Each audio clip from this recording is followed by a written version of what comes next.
All right. Welcome in.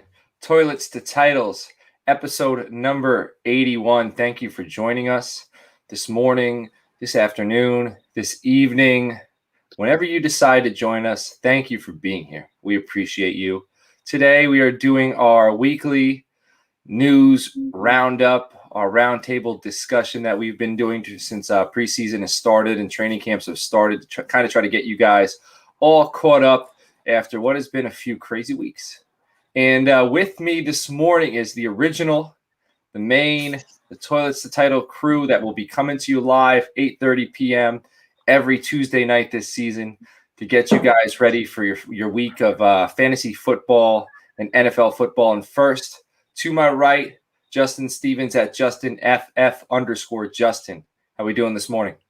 Hey, good morning. I'm feeling pretty good. It's a rare occasion since the off season hit that the three of us get to come on together. So this is going to be really nice, and I'm enjoying the thought of our Tuesday discussions when the season starts back up.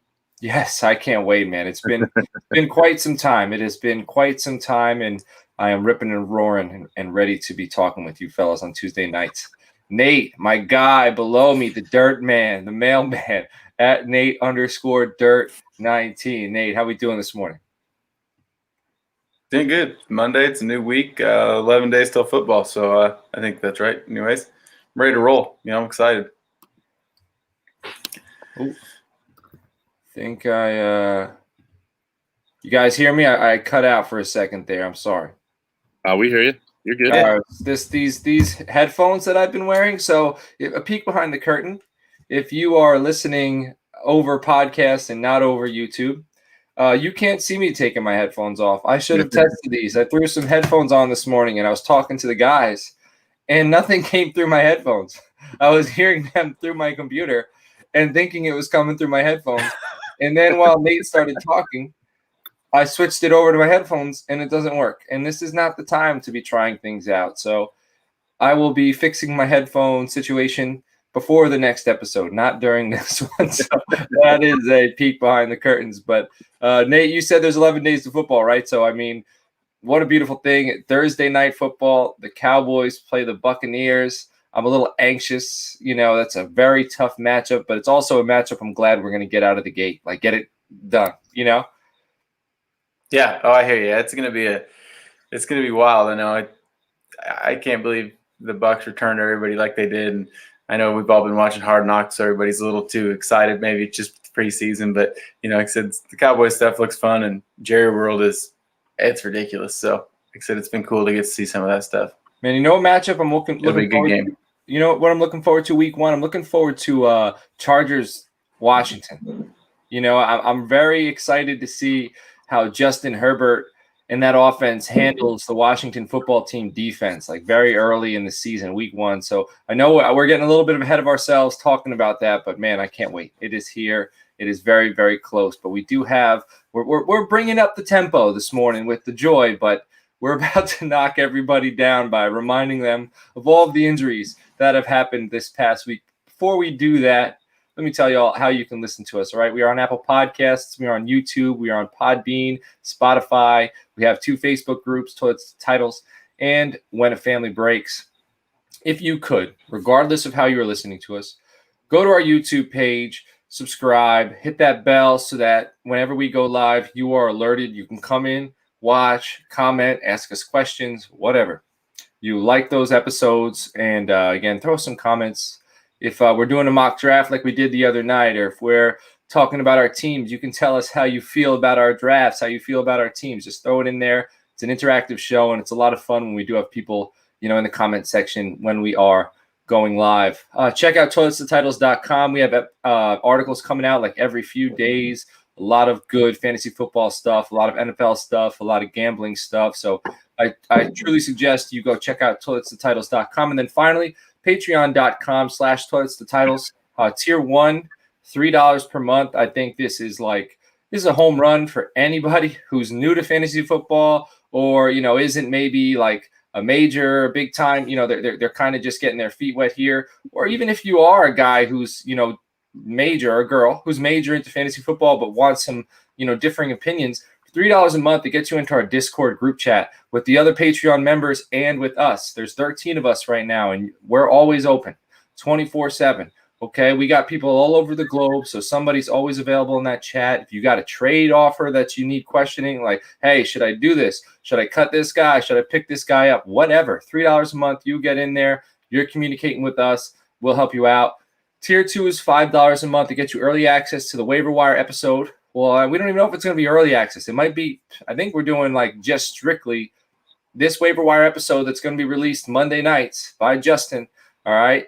It's going to go directly to Patreon. So if you want to get a step up of it on anybody in your league to know, hey, there's going to be obvious guys weekly that you should pick up, right? That's going to be, everyone's going to be fighting over the same guys. But if you want those deep dives into those guys that are help you win your league, Tier 2, $5 a month is going to get you access to that waiver wire episode, and it's going to get you into the group chat, and it's going to get you an entry into our Frankenstein League next year. And then finally, Tier 3, which is $10 per month, gets you all the stuff I listed earlier. Also gets you one-on-one roster analysis from anybody in the Toilets to Titles team, and it gets you free entry into Frankenstein next year. Justin, you want to let everybody know a little bit about the waiver wire episodes that you're going to be doing this season, how you're going to get them out there, how we're putting them together, and what kind of content is going to be on those episodes. Yeah, sure. Actually, before I even do that, let me pull this up real quick to give you a great example. If you look at my background here, that's a great background. Yeah, I know you can't really see. I can't remember who that. Oh yeah, that top player right there. You can't see it because we have our live ticker going there. But that top player is J.K. Dobbins. This is a league that I drafted a redraft in about 3 weeks ago. And if you look at my roster, that's my bench right now. Waivers run on Wednesday of this week for the first time this offseason. So I am going to really be looking forward to this waiver. If you look at that list, I drafted J.K. Tell them, some people aren't watching. Some people are listening. So yeah, tell us. I'm reading it right now. I drafted J.K. Dobbins, Travis Etienne, Michael Thomas, who I knew was going to be out, Will Fuller, who I knew was going to be out week 1, Javian Hawkins, I thought was going to come out of nowhere and take over for Atlanta, or at least have a big role in Atlanta, and he got cut. Evan Ingram is now shaken up last night, along with Darius Slayton. Carson Wentz should be ready to go week 1, but we'll talk about that in a moment. And Justin Jefferson, and then it actually gets even worse. I also had TJ Hawkinson, and I drafted Saquon Barkley. So if you had a draft like mine, you're going to want to listen to this waiver episode. and that's a lot of red. Yeah, I only have 4 players on my roster right now that I know are going to play for week 1. Baker Mayfield, James Robinson, Cooper Kupp, and Gabriel Davis, and then the Redskins are my team defense. So I'm going to be doing some work. I've already been doing a lot of work looking into those waivers. So the way the waivers are going to work, I'm going to drop these on Monday night for our Patreon followers only, our Patreon supporters. So that's why it's very important down there at the bottom that that Patreon there. You've subscribed to the Patreon, and you'll get all the info first. Then we're going to drop it, I believe, Tuesday night for everyone else.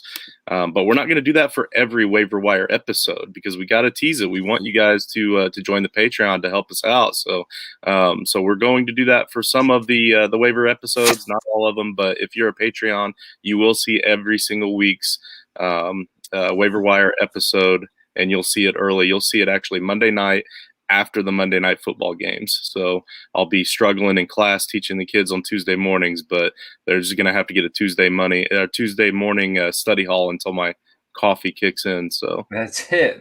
Well, just, you know what? We just got to get you stronger coffee, and maybe we'll use, if we get some Patreon dollars, we'll put it towards some really strong coffee. So it's a win-win. Join the Patreon. We'll get Justin some more strong coffee, and we'll get you those waiver wire episodes. Win. That's what we do here. Gabriel Davis, I love hearing the name, man. I love hearing the name. I'm driving that train, and I'm very excited. I know there's a lot of mouths to feed in Buffalo, man. A lot of mouths to feed, but all it takes, and I don't want to be that guy. I'm not wishing an injury on anybody. I mean, he is on our list if you want to segue right into that now. So I'm just saying, I will segue into that, but I was going to say, if Stephon Diggs, anything happens to Stephon Diggs, like anything, like even if he's just out for a few weeks with a hamstring, which has happened before, Gabriel Davis, like he's a buy now, like he's a player. If you can play him, I think weekly at wide receiver 3 or flex. But if anything happened to Diggs, he's like through the roof. Let me see where he is. Where is he on this list, Justin? Oh, Gabe Davis season. That's the news. All right, Gabriel Davis. All right, I think this weekend against the Packers. So Nate saw him a little bit. I want to say he had 4 receptions for about 76 yards and a touchdown. Let me confirm. But Nate, did you watch that game?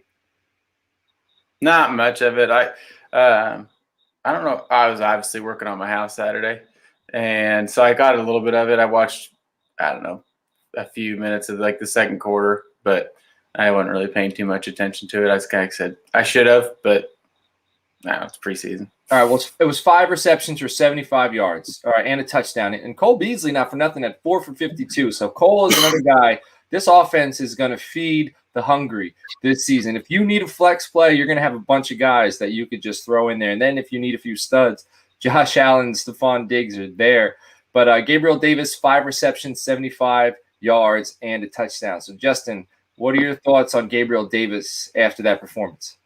I love Gabriel Davis. I loved him even before that performance, and he's actually on my waiver list as a little teaser here. He's only owned in about 8.6% of redraft leagues right now. So he's not being drafted in redraft anywhere. So you can get him for free, and I don't believe you have to wait for Diggs to get hurt or miss any time at all. I feel like he's going to come right out the gate and be a solid component to this. And a lot of it has to do a component to this offense. I mean, and a lot of it has to do with what we're going to be talking about here in a little while about Cole Beasley. And I think it's going to really open up some opportunity for Gabriel Davis. And what little opportunity he got last year, he was successful. He was fast. He's just a stud player. So I look for him to make a huge leap this year. All right, let's go right into the Cole Beasley stuff. I'm seeing this on the news. So as in the news, as in our news, that the whole team assembles. We assemble this news weekly. We all kind of have access to a doc, and we throw in bits of news there. So some of this stuff is new to me. So Beasley is being Beasley, and he's not being easy. All right. Cole Beasley, I guess, is this happen after the game? He's in COVID protocol and refusing to wear a mask? And it may lead to further discipline because he just played. So is this something that just happened? Yeah, well, I mean, it's not – oh, go ahead, Nate. I think, since what I thought had happened was he got exposed to somebody that possibly, on the training staff, that they might have had COVID or something. So he had to sit out, and since he's not vaccinated, he has to be out longer, 5 days or something. So I didn't really understand that he was playing. Like I said, I don't give a shit, dude. I just want to watch football. So yeah, that's cool that you want to be on your soapbox and you don't want to, you'd rather not have a job than get a shot. That's cool, dude. That's your choice. I don't care, but I'm tired of hearing about it every day. It is what it is. You're a great slot receiver, but let's just play football. I get I'm sorry, it. I'm not also, a politician. But that goes to the NFL too. Cole Beasley. Yeah. If you were somebody who's a bench player, they're not going to put up with that. It's the corporate world. They're going to get rid of you. But the Bills could cut Cole Beasley today, and he will be signed tomorrow. I promise you. Cole Beasley is one of the best slot receivers in the NFL. Oh, yeah. And winning and is – I didn't know. as soon as they don't need him anymore, then they get rid of him. Yeah. I kind of learned, I think the first offense for no mask is $14,000 some dollars. And then the next one, it's progressive discipline that keeps going. And I know at some point there is a week suspension, that's maybe tier 2 or 3. And then 4 is a 4-game suspension, no pay, for not wearing that's a lot of money. That's just for violating the protocol. Right. And not wearing a mask is violating their protocol. So, it gets expensive in a hurry. But I guess, And I get in trouble at work if I don't wear my mask around the kids. So, I'll get fired if I don't wear mine. Exactly. It is what it is. It's a business. And I could choose to try to go teach at another school that isn't being as strict about the mask protocol, because we have plenty of those in Indiana, but this does still affect the Bills directly. Like if we look past all the politics of it, this affects the Bills, and this is why we were talking about Gabe Davis, or this is why I was talking about Gabe Davis, and another reason why I was so big on Gabe Davis, and I have him in a lot of leagues everywhere through the offseason, because I knew that Beasley was going to do this stuff. He straight up told us all summer long he wasn't going to get vaccinated, he wasn't going to wear a mask. He's going to get cut if he continues to be stubborn about this. I don't care how good you are. I don't care how good you. Well, I mean, what good is having a player who's going to get suspended for 4 games on the third? I think they're going to find. I don't know. I think they'll find a way. To get him to wear the NFL has said that if they don't wear a mask on the sidelines, they're going to get in trouble. They're going to get fined. They're going to get suspended. They have to wear a mask, and he has said, "I'm not wearing a mask." It's the preseason. I think he'll wear a mask. I do. I don't think he's going to get vaccinated, but I think he'll wear a mask. So I don't know if this is some stuff I'd heard on different podcasts or whatever. Like that, if you were like, let's say it comes, it's the day of the game and something happens, whatever, quarterback's out or whatever. If a team has to forfeit, I thought I'd heard that like if you're the forfeiting team, you're not getting paid. And their team's not getting paid, and you have to reimburse like the other team for the lost revenue. Oh wow, like, that's what I'd heard like a month ago, and so I need to like do some more research. But like, I mean, so if you're the guy that is, and I'm not saying it's his fault because that's not how this thing works, but like, if it's coming down to like 4 or 5 guys, and it's like, man, because you know how the NFL would be like, well, if your team was 100% vaccinated, we're probably not going to be this harsh on you because at least you're trying to follow what we said. But like I said, whether that's true or not, I need to read into it more. But that's what I had heard over a month ago, that like if your team was the reason for a forfeit, you are paying the other team's game checks. You are paying the team the lost revenue from not having a game. But it's a crazy world we live in, and the world got a little bit crazier this week when J.K. Dobbins got hurt, went down sadly, very sadly, with a knee injury. And I don't know if the MRI results came back, but going into it, they were thinking it was a season-ending injury. So Dobbins is out for – it's over. He's done. Season's done. So it's J.K. Dobbins is done. Gus the Bus is in. Justice Hill might be climbing up that hill. He might be ascending a bit. So what do you guys thoughts? Nate, I'll pass it down to you. You sound pretty fired up about Justice Hill. So what are your thoughts on Dobbins going down in that backfield situation? Well, it stinks. I'm pumped about Dobbins. I only had him in one. I think I have him in a 2 QB dynasty leagues. The only share I had of him actually, because I'd been drafting Javonte Williams a ton instead of Dobbins. But it's not fun. And I actually have Gus Edwards on the team. I think I'd already dropped all my Justice Hill shares, being an Oklahoma State Cowboy fan a little bit. So that stinks. But I'm excited for him to get an opportunity and see what can happen. I mean, they're still just going to run the ball anyways. And now Lamar maybe gets a few more carries, and Gus Edwards gets a ton, so it'll be fun. Bateman's hurt still too. Fun. Bateman's hurt still too. Like, he should be coming back early in the season, but they're losing weapons left and right. And Lamar Jackson, he's a guy who's going very, very high in fantasy leagues, especially superflex leagues. And that offense is getting a little bit scary around him. I think Gus can get the job done, but I'm definitely a little bit worried about Lamar, especially out of the gate. Justin, what are your thoughts? I mean, I'm not going too aggressive on Justice Hill, but since he is practically free just about anywhere right now, you should be able to not spend too much fab money to try to get him. I know I jumped the gun prematurely in the fictional league, and because I thought that it was first come first serve, I thought it was open. My bad, I put him back. But I'm not going to put any fab on him in that league because my running back core is already solid, so I'm not going to get him there now. I just thought I could get him for free. But if you can't get him for free, you may as well stash him. Or if you're hurting at running back, or if you had J.K. Dobbins and you were going to rely on him, and Gus Bus is gone, you're going to have to spend some money on him. But for the most part, I view this as this is going to be a typical Jackson, or a typical Lamar Jackson offense where he can't really rely on the running backs a lot, yet they're still going to be leading the league in rushing because he's going to run the ball a lot. So up with the Lamar Jackson stock. He's really going to need to be Superman this year. Like, he's, I think he can. I think he's shown us he can. But, for the Ravens to be successful, Lamar Jackson is going to have to carry them. And if they make the playoffs, like if they go, out of the first round of the playoffs, like it's going to have to be like an MVP performance from Lamar Jackson. So let's, get your popcorn ready if you're Ravens fans, because he might be putting on a show this season. All right, let's keep it in the AFC on another running back who went down, Travis Etienne, with that foot injury. During preseason, we saw him in the walking in the locker room with a boot on, and we thought it was something minor. I thought it was going to be like a weekly thing, like kind of like Carson Wentz and Quentin Nelson with that foot. And then boom, ETN, IR, out, done, donezo for the season. My initial thoughts, whatever, you might not want to hear this, especially if you're a Jaguars fan. I thought that pick, and I've been saying this from the jump because it's easy to say this stuff when something bad happens, but I thought that pick was terrible. Not because ETN's a terrible player. It was a luxury pick. You're the Jacksonville Jaguars. You cannot be making luxury picks. You took Trevor Lawrence in the first, and you were blessed with a second first-round pick.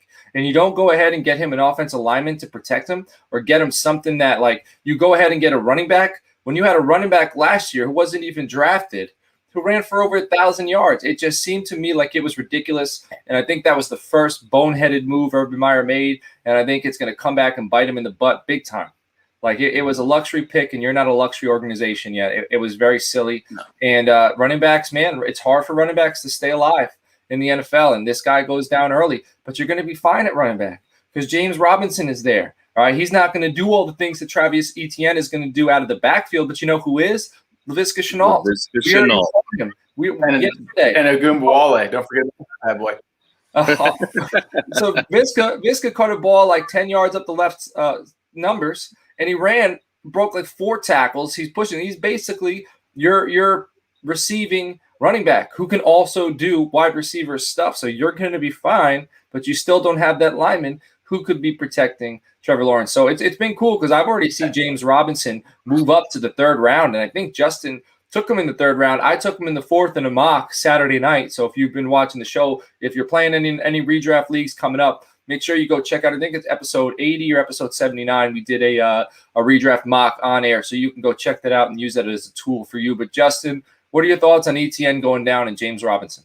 Yeah, you pretty much hit everything. I was just going to say, make sure you're gobbling up Laviska right now. You can get him later than James Robinson. So, and wide receivers are thick later, so there is still a chance that he'll drop to you because some people, especially in your home redraft leagues, these people may not be thinking about the idea that a wide receiver benefits from a running back going down. So it's a nice little cheat code to have in your back pocket. So that was my biggest point. And obviously, like I showed you guys at the top of the show, I have ETN in this main league of mine, and I'm going to have to make some trades and make some moves. And Laviska Shenault is one of the guys that are on my list of guys to try to get.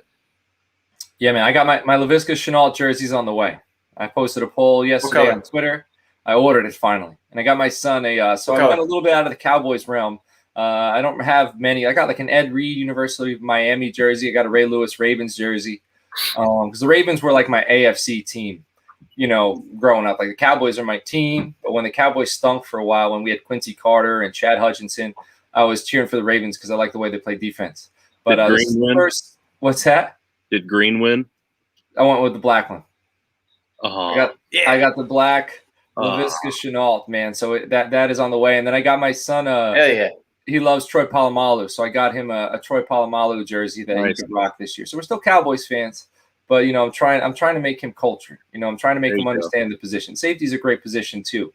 So all right, let's move on here. On the ETN thing, real quick.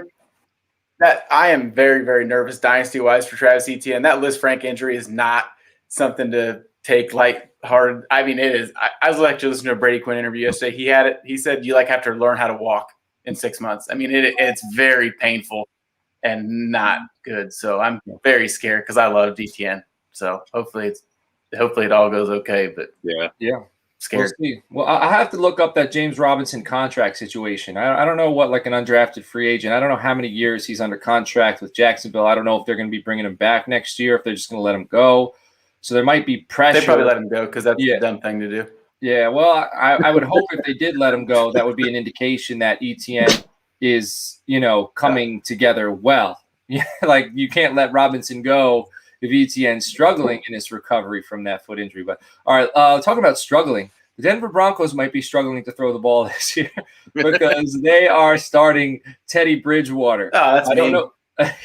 Teddy Two Gloves. I don't know how long that's going to last. Yeah. So Teddy Bridgewater, I thought Locke looked decent, in some of it. That pass he made to KJ Hamler, maybe I didn't watch all of his reps and maybe he didn't look all that great, but I thought Locke was like in the driver's seat to win that job. And then boom, there goes Teddy Bridgewater getting the job. He went 6 for 11, 62 yards and a touchdown against Los Angeles. And they beat them. They beat the Rams. The Broncos are 3-0. They're up there with the Ravens, winning all these preseason games, man.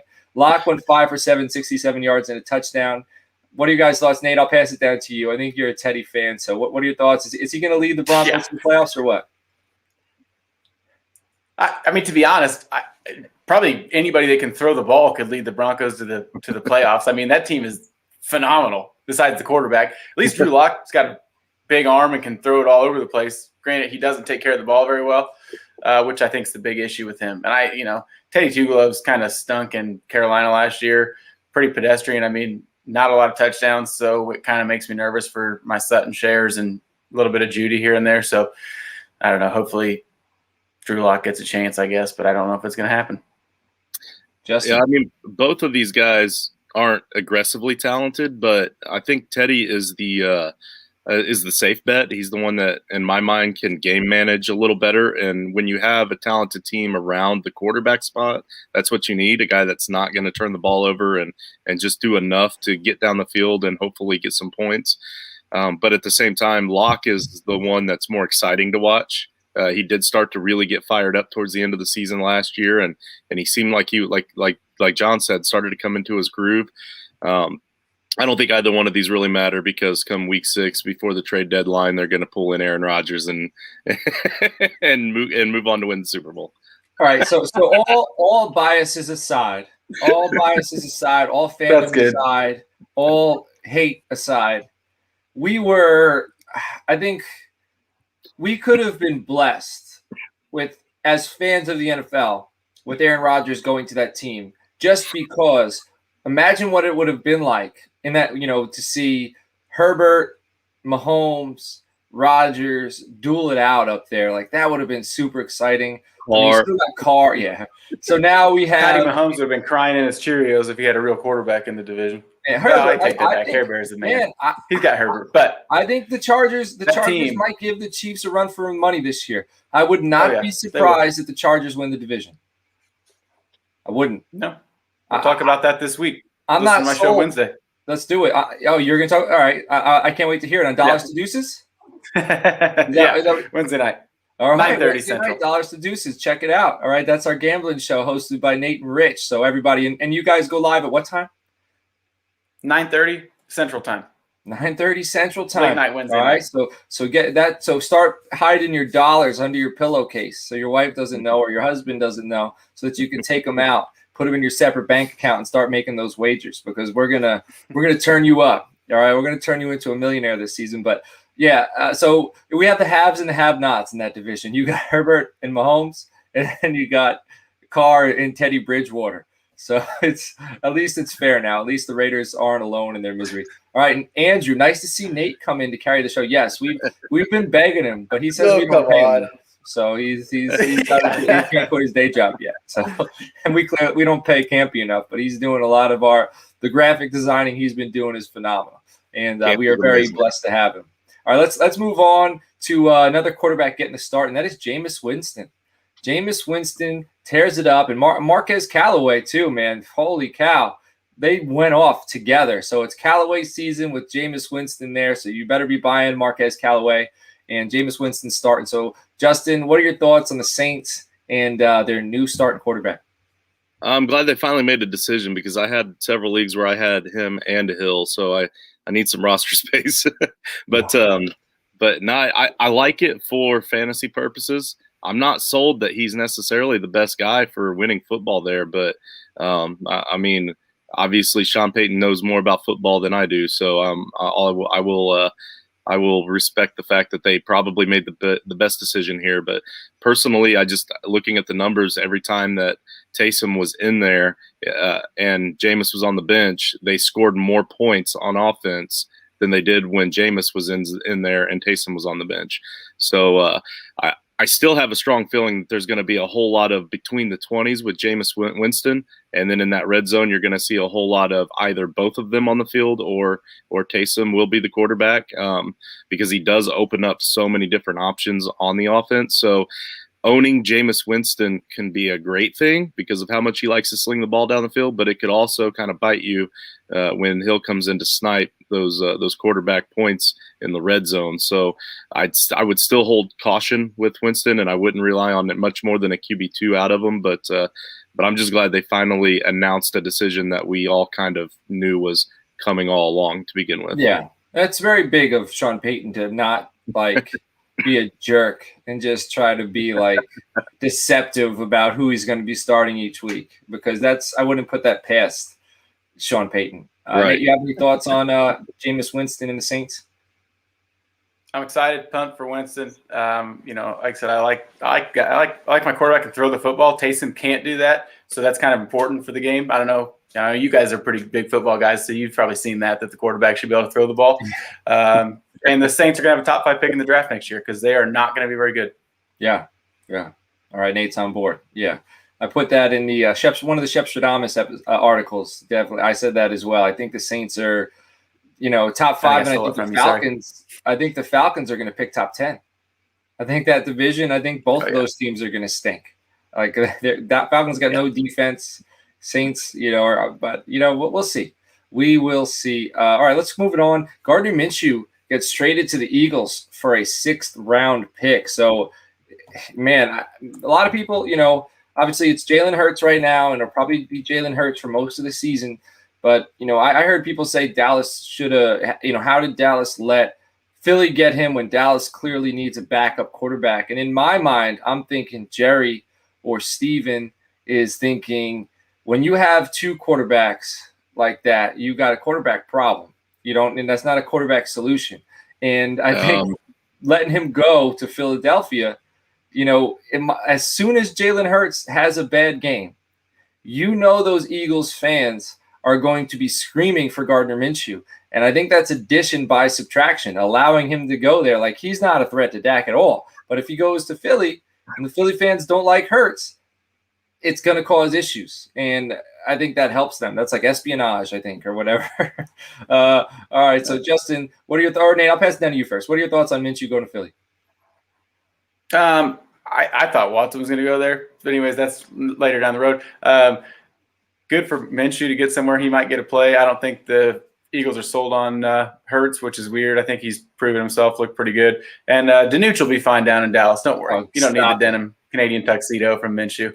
If Danucci's in, he's the backup. If Dak goes down, we're done. And that's the way it is. Danucci, he's fine. If Dak goes down and you have Minshew as your backup, you're still done. So it doesn't matter. Right. When your quarterback goes down, you don't even if you make the playoffs. Say you have a good backup and your team is good.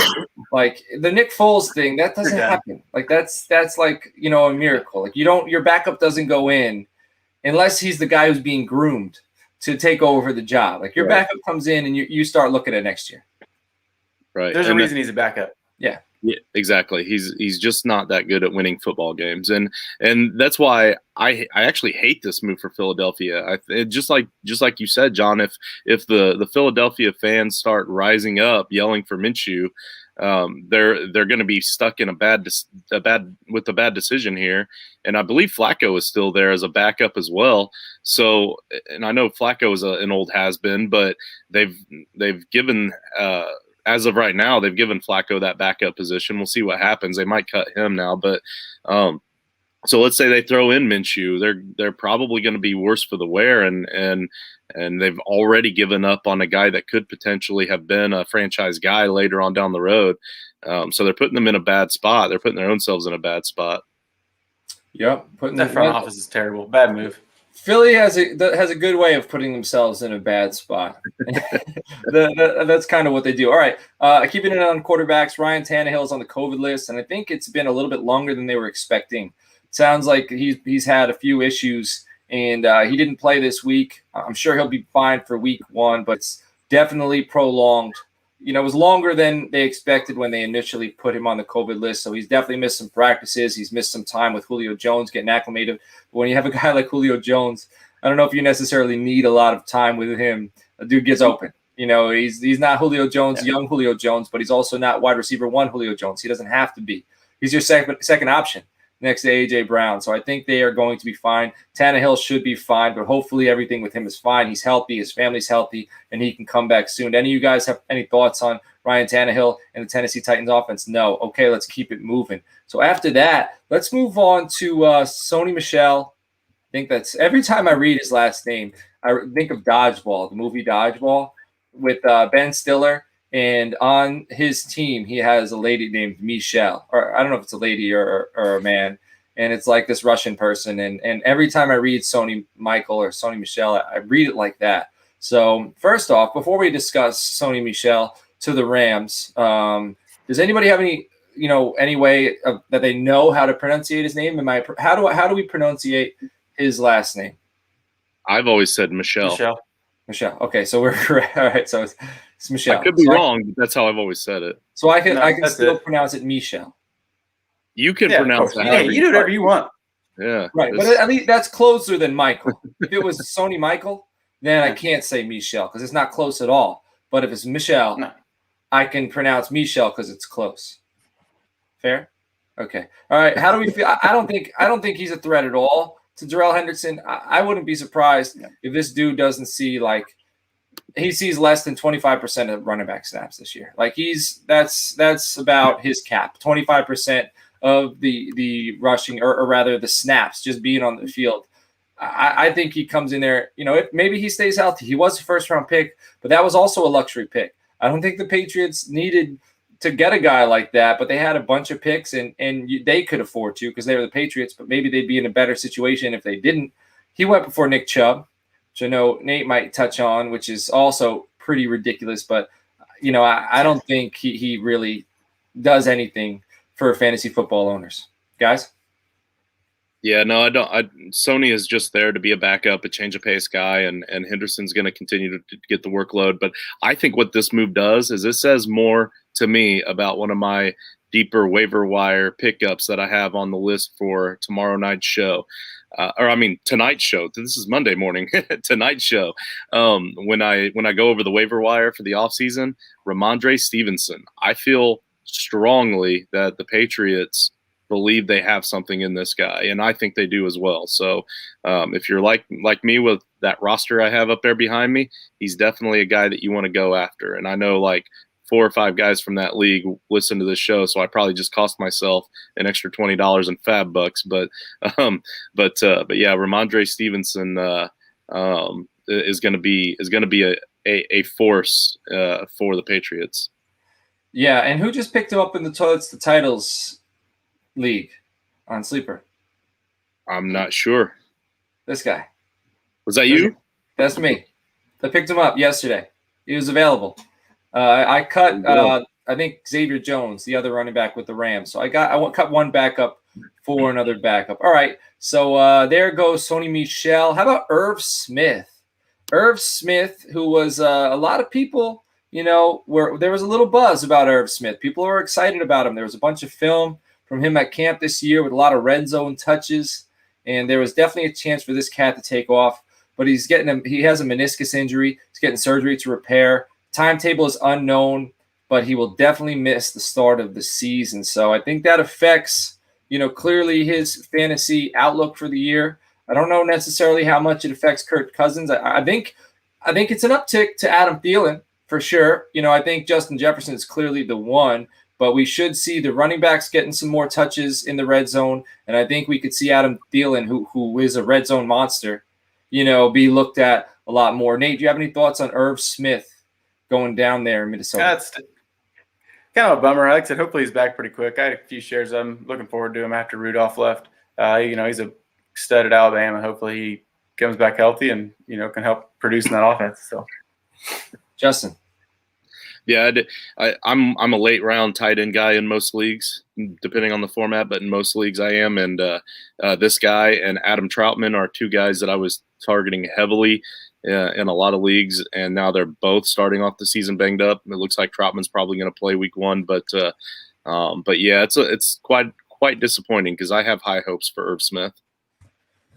Yeah, so that is definitely, and I think Evan Ingram, the Giants played last night. This isn't the this is breaking news in a sense. So I think Evan Ingram went out last night with a calf injury. Mm-hmm. So that's kind of disappointing. A lot of people would say that's what they expected, but there are some people who are hoping he could put a full season together and be healthy so we could see what he's actually capable of.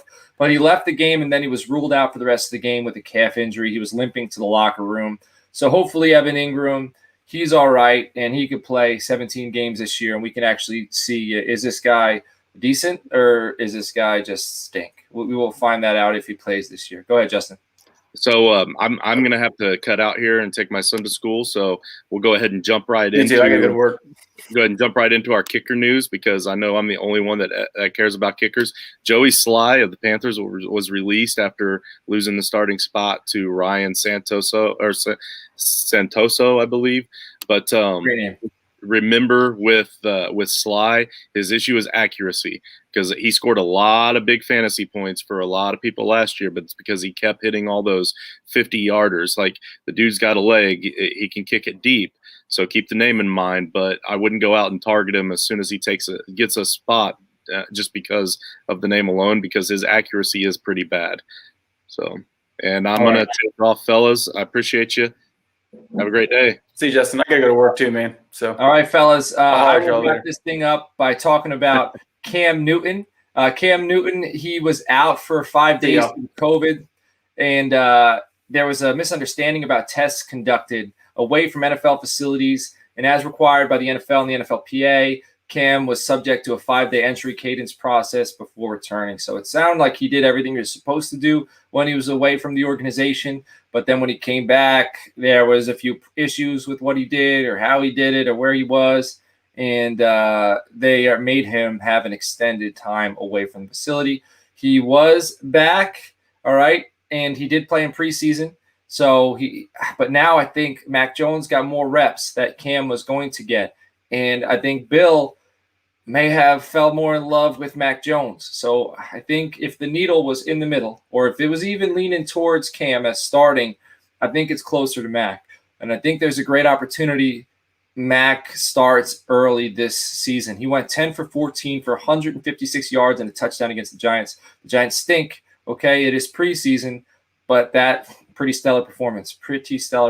So, all right, well, that does it for the weekly news roundtable discussion that we've been doing again since the start of preseason and training camp, because there's a lot of stuff going on, and we are trying to get you caught up so you don't have to be scrolling through that Twitter feed or Google searching, NFL news. We have you covered. Not only do we have you covered with the news, we have you covered with our opinions on it. We got different opinions. If you're listening to the show, we would appreciate it if you go to our YouTube channel, hit the like button on this episode, any episodes. If you want to go back and like, that is greatly appreciated. Subscribe to the show. Throw us some comments. Again, check out toiletstotitles.com. It's a great website. Campy, who's in this chat, this huge, man. He is a monster. He's an IT wizard, and he threw this thing together in very quick time. And we got a lot of guys in the team working on articles, every day. So we're coming out with a few, every other day we're coming out with something. So keep your eyes open on that. And check out our Patreon account, right? Patreon.com/toiletstotitles. Get into our group chat. It's just $3 a month. It's on Discord.